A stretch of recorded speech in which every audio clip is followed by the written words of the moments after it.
மகா யோசிச்சுட்டே நின்றுட்டுருக்காங்க. வீட்டில் இருக்கவங்க பேச்சும் கேட்கணும். நாம் வீட்டுக்கு போகிறது யாருக்குமே பிடிக்கல அப்படின்னு சொல்லிட்டு ஃபீல் பண்ணிகிட்ருக்காங்க. அப்போ கரெக்டாக சித்ராதேவி வராங்க. வந்தோடனே சொல்கிறாங்க, என்ன மகா ரொம்ப யோசிச்சுட்ருக்க போல இருக்கு, உன்கிட்ட வீட்டில் இருக்க யாருமே பேசுகிறதே இல்லை, என்ன எப்படி இருக்குது அப்படின்னு சொல்லிட்டு கேட்குறாங்க. உன்னை தான் வீட்டுக்கே போக வேணாம்னு சொல்கிறாங்களே, எதுக்காக போகிற அப்படின்னு சொல்லிட்டு சித்ராதேவி கேட்குறாங்க. இங்கே பாருங்கள், நீங்கள் தேவையில்லாத பேசாதீங்க, என் பிரச்சனையை நான் பார்த்துக்கிறேன் அப்படின்னு சொல்லிட்டு மகா அங்கேருந்து கிளம்பிட்டாங்க. போ போ நல்லா போ, உன்னை வீட்டை விட்டு அனுப்புறது தான் என்னோட வேலையே, உனக்கு இனிமேல் அடி மேலே அடி விடும் பாரு அப்படின்னு சொல்லிட்டு மனசுக்குள்ளேயே ரொம்ப சந்தோஷமாக நினச்சிட்டு இருக்காங்க. மகா சூர்யாவோட ரூம்குள்ளே போகிறாங்க. போன உடனே அப்படியே அவர் பேசல, எழுந்து வெளியே போகிறதுக்கு ட்ரை பண்ணுறாரு. அப்படியே தடுக்கிறாங்க. மகா அப்படியே பார்க்குறாரு. சூர்யா போயிட்டு ஒரு பேப்பரில் எழுதி அவர் நினச்சதை அப்படியே செவுத்துல ஒட்டுறாரு. அதே மாதிரியே மகாவும் பண்ணுறாங்க. அப்படியே மாற்றி மாற்றி எல்லா பேஜஸும் அந்த செவுத்துல ஃபுல்லாக ஒட்டிட்டாங்க. அடுத்தது செவுத்துல இடமே இல்லை. அப்படியே சூர்யா பார்க்குறாரு. பார்த்துட்டு அப்படியே மகாவோட ஃபேஸ்லேயே ஒட்டிட்டாரு. அப்போ எடுத்து பார்க்குறாங்க. நான் என்ன கஷ்டத்தில் இருக்கேன்றதை நான் உங்ககிட்ட சொல்ல மாட்டேன் அப்படின்னு சூர்யா எழுதியிருக்காரு. சொல்ல மாட்டிங்களா, நான் எப்படி கண்டுபிடிக்கிறேன் பாரு அப்படின்னு சொல்லிட்டு மகா யோசிக்கிறாங்க. இவர் என்ன பண்ணுறாரு எதுவுமே தெரியலையே அப்படின்னு சொல்லிட்டு அப்படியே பார்க்குறாங்க. ஏதோ வரைஞ்சிட்டு இருக்காரு, என்ன வரைகிறாரு அப்படின்னு சொல்லிட்டு பார்க்கலாம், நம்ம செக் பண்ணலாம் அப்படின்னு சொல்லிட்டு போய் பார்க்குறாங்க. ஆனால் எதுவுமே கிடைக்கல, எங்கே வச்சிருக்காருன்னு தெரியலையே. சரி, நம்ம பவித்ராவுக்கு ஃபோன் பண்ணி கேட்கலாம் அப்படின்னு சொல்லிட்டு பவித்ராவுக்கு மகா ஃபோன் பண்ணுறாங்க. ஏதாவது பிரச்சனையா ஆஃபீஸில் அப்படின்னு சொல்லிட்டு கேட்குறாங்க மகா. அதுக்கு பவித்ரா, ஆமாம், நீங்கள் வரைஞ்சி கொடுத்த அந்த டிசைன் கரெக்ஷன் பண்ண சொல்லியிருக்காங்க அப்படின்னு சொல்லிட்டு பவித்ரா சொல்கிறாங்க.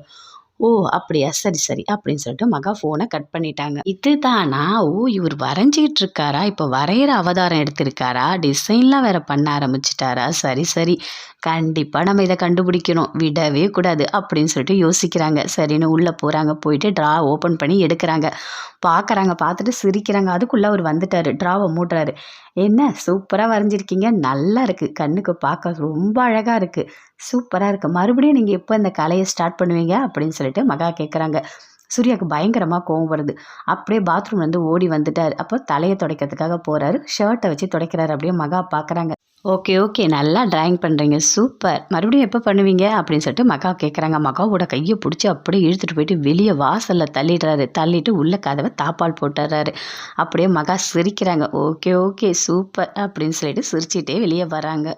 மகாவோட அப்பா அப்படியே ஃபீல் பண்ணிகிட்டு இருக்காங்க. அப்போ கோடீஸ்வரி கேட்குறாங்க, என்ன ஆச்சுங்க, ஏங்க இப்படி இருக்கீங்க அப்படின்னு சொல்லிட்டு. இல்லை மகா டெய்லி இங்கே வேலை செஞ்சுட்டு போகிறதெல்லாம் சரிதான், ஆனால் வீட்டில் என்ன பிரச்சனைன்னு தெரியல, எதையுமே வெளியே மகா சொல்கிறதில்ல, எல்லாத்தையுமே மனசுக்குள்ளே தான் வச்சுக்கிறா அப்படின்னு சொல்லிட்டு பயங்கரமாக ஃபீல் பண்ணிகிட்டு இருக்காரு. அதுக்கு கோடீஸ்வரி சொல்கிறாங்க, அதெல்லாம் எந்த பிரச்சனையும் இருக்காதுங்க, ஒன்றும் பிரச்சனை இல்லைன்னு தானே மகா சொன்னா அப்படின்னு கோடீஸ்வரி சொல்கிறாங்க. அதெல்லாம் உண்மையாக இருக்குமா அப்படின்னு சொல்லிட்டு அவர் யோசிக்கிறார். உடனே கோடீஸ்வரி ஃபோன் பண்ணுறாங்க. ஃபோன் பண்ணி விஜய் கிட்ட பேசுகிறாங்க. அங்கே ஏதாவது பிரச்சனை இருக்கா, மகாவுக்கு ஏதாவது பிரச்சனை இருக்கா அப்படின்னு சொல்லிட்டு கேட்குறாங்க. அதெல்லாம் ஒன்றும் இல்லையே, அதெல்லாம் அப்பயே சரியாயிடுச்சு, எல்லாமே சரியாயிடுச்சு, நல்லா தான் இருக்காங்க அண்ணி, ஒரு ப்ராப்ளமும் இல்லையே அப்படின்னு சொல்கிறாரு. உடனே கோடீஸ்வரி சொல்கிறாங்க அவங்க ஹஸ்பண்டு கிட்ட, பார்த்தீங்களா மகாவுக்கு எந்த பிரச்சனையும் இல்லை, மகா நல்லா தான் இருக்கா, சரியா இப்போயா சந்தோஷமாக இருக்கீங்களா அப்படின்னு சொல்லிட்டு ரெண்டு பேருமே சிரிக்கிறாங்க. சரி வாங்க சாப்பிட போகலாம் அப்படின்னு சொல்லிட்டு கோடீஸ்வரி அவங்க ஹஸ்பண்டை கூட்டிகிட்டு போகிறாங்க. ஐஸ்வர்யா ஃபோன் பண்ணுறாங்க. அவங்க ஃப்ரெண்டுக்கிட்ட ஃபோன் பண்ணி கேட்குறாங்க, நான் கன்சீவாகவே இல்லை, வரவே இல்லை அப்படின்னு சொல்லிட்டு.